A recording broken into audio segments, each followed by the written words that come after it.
ജനപ്രിയ നായകൻ ദിലീപേട്ടൻ എൻട്രി. യമരാധൻ കച്ചറ ലംബ് എന്ന് പറഞ്ഞ ഈ പടം എന്ന് വെച്ച് കഴിഞ്ഞാൽ അഭിപ്രായം കാണിക്കുന്ന മുഴുവൻ അപരാധം, അതുപോലത്തെ വെറുപ്പിക്കൽ ക്യാരക്ടേഴ്സ്. വല്ല കാര്യമുണ്ടോ? എന്തിനാണ് ഇങ്ങനെ ഇല്ലാന്ന് നടക്കണേ? ദിലീപേട്ടൻ ഇങ്ങനെ ഇങ്ങനെ മറ്റേ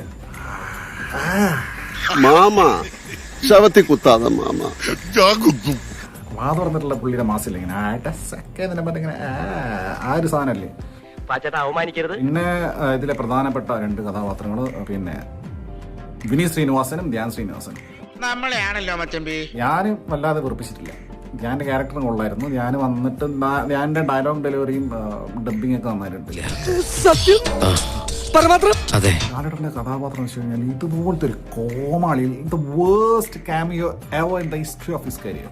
നീ എന്തിനാണ് ഈ ലോകത്ത് ജനിച്ചിരിക്കുന്നറിയാം? എന്റെ കാലിലായിട്ട് ഇത് ഇന്നും ഇന്നലെയും തുടങ്ങിയല്ല.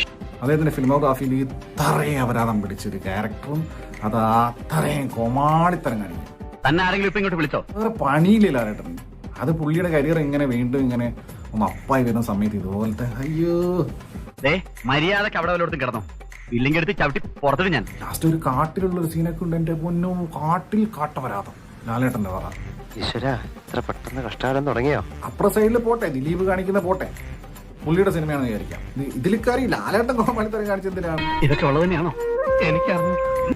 ഇങ്ങനെയൊരു അപരാധിച്ച സിനിമ എന്റെ പൊന്നേ.